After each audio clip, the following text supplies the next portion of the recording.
વડોદરા શહેરમાંથી પસાર થતી વિશ્વામિત્રી નદીમાં ગત વર્ષે વિનાશક પૂર આવ્યું હતું। નદીમાં પુનઃ પૂરની સ્થિતિ ન સર્જાય તે માટે વિશ્વામિત્રી પ્રોજેક્ટ હાથ ધરવામાં આવ્યો। નદીના 24 કિલોમીટરના પટને ઊંડો અને પહોળો કરવાની કામગીરીના દાવા થયા, પણ નદીમાં અનેક જગ્યાએ કામગીરી ન કરાઈ હોવાનું સામે આવ્યું છે। કારેલીબાગથી પસાર થતી વિશ્વામિત્રી નદીને ઊંડી કે પહોળી નથી કરાઈ, સાથે કચરો બહાર કઢાયો નથી। પૂર વખતે આવેલા કચરાના ઢગ હજુ પણ જેમના તેમ છે। સવાલ એ છે કે વિશ્વામિત્રી નદી રિવાઇવલ પ્રોજેક્ટના કરોડો રૂપિયા વાપર્યા ક્યાં? શું આવી રીતે જ પૂરના સંકટને ટાળી શકાશે?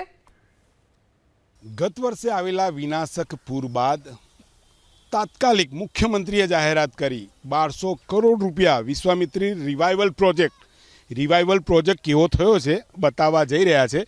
કેમેરામેન પરેશભાઈ ધોળકિયા બતાવશે। સામેથી જે જોઈ શકો છો કારેલીબાગ તરફથી આ જે વિશ્વામિત્રી નદીને જોડતો આ એક ફાંટો છે। સામે જોઈ શકો છો ગાયકવાડી જમાનાની કે એ સમયમાં વરસાદના પાણી અહીંયાથી બહાર નીકળતા હતા તે વ્યવસ્થા હતી, પરંતુ અત્યારે ગટર ગંગા બની ગઈ છે અને ગટરના આ પાણી અહીંયાથી વિશ્વામિત્રી નદીમાં આગળ જતા જોવા મળી રહ્યા છે।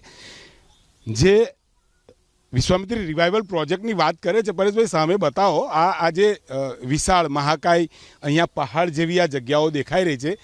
કોઈ જગ્યાએ અહીંયા નદી પહોળી નથી કરાઈ કે ઊંડી નથી કરાઈ, અમુક જ વિસ્તારમાં કરાય છે। તેને લઈને સામાજિક કાર્યકર્તાઓએ કલેક્ટર કચેરી ખાતે અડીંગો જમાવ્યો હતો, બોટ લઈને પહોંચ્યા હતા, સાથે લાઈફ જેકેટ લઈને પહોંચ્યા હતા અને હવે આ સ્થિતિ અહીંયા બતાવવા જઈ રહ્યા છે। ત્યારે સામાજિક કાર્યકર્તા આપણી સાથે જોડાયા, તેમની સાથે વાત કરીશું।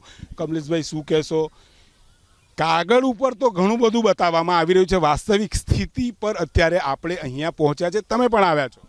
વિશ્વામિત્રી નદી એટલે પવિત્ર નદી છે અને મુખ્યમંત્રી સાહેબ પોતે આવીને કહેતા હોય કે ભાઈ જે વિશ્વામિત્રી રિવાઇવલ પ્રોજેક્ટ છે આની સંપૂર્ણ જે કહેવાય છે કે જે પણ કામગીરી છે યુદ્ધના ધોરણે કરવી જોઈએ। હાલમાં ચોમાસુની શરૂઆત તો થઈ ચૂકી છે, પરંતુ જે કામગીરી થવી જોઈએ 1200 કરોડ આટલી બધી માતબર રકમ જે વડોદરા શહેરને જે ભેટ આપી હોય અને એ ભેટનો ઉપયોગ સાચી દિશામાં ના થતો હોય એટલે ક્યાંક ને ક્યાંક લાગી રહ્યું છે મસ્ત મોટા પાયે ભ્રષ્ટાચાર થયો છે। આજે તમે જોઈ શકો છો કે જે આ ગટરના મળમૂત્રવાળા પ્રદૂષિત પાણી સીધા વિશ્વામિત્રીમાં જે જોઈન્ટ થતા હોય એટલે કહેવાનો મતલબ કે જે ડમ્પર જે માટી જે કાઢવામાં આવી છે ડમ્પરથી આ માટી ક્યાં લઈ જવામાં આવી છે, કોને આપવામાં આવી છે, પરંતુ હકીકતની અંદર જે જગ્યાએ સફાઈ થવી જોઈએ એ જગ્યાએ સફાઈ નથી। જે વસ્તી વધારો જે જગ્યા ઉપર છે એ જગ્યા પર કોઈ પણ જાતની સફાઈ નથી થઈ એટલે ક્યાંક ને ક્યાંક આ જે પ્રોજેક્ટ લાવવામાં આવે છે આ પ્રોજેક્ટની અંદર પણ અધિકારીઓ, સ્થાનિક કોર્પોરેટરો, નેતાઓ અને સાથે સાથે જે કોન્ટ્રાક્ટરો આ તમામની ક્યાંક ને ક્યાંક મિલીભગતના કારણે આ જે પ્રોજેક્ટ છે આ સદન ફેલ સાબિત થયો છે એવું સ્પષ્ટપણે જોવા મળે છે। એમને એમ નથી લાગી રહ્યા,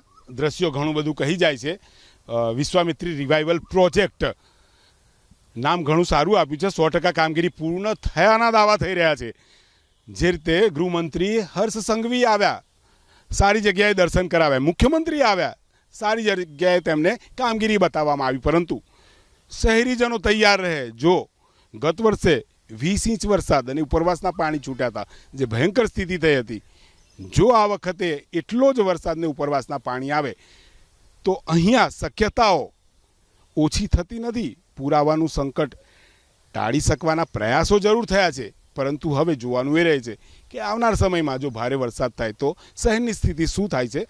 ગટર ગંગા વહે છે, એસટીપીના પાણી ટ્રીટમેન્ટ કર્યા વગરના છોડવામાં આવી રહ્યા છે અને તેને લઈને વિશ્વામિત્રી નદી ગંદી ગોબર બનતી જોવા મળી રહી છે।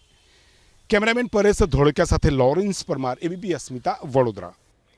અસ્મિતા ન્યૂઝમાં સમય એક નાનકડા વિરામનો, વિરામ પછી અન્ય સમાચાર। આપ જોતા રહો એબીપી અસ્મિતા।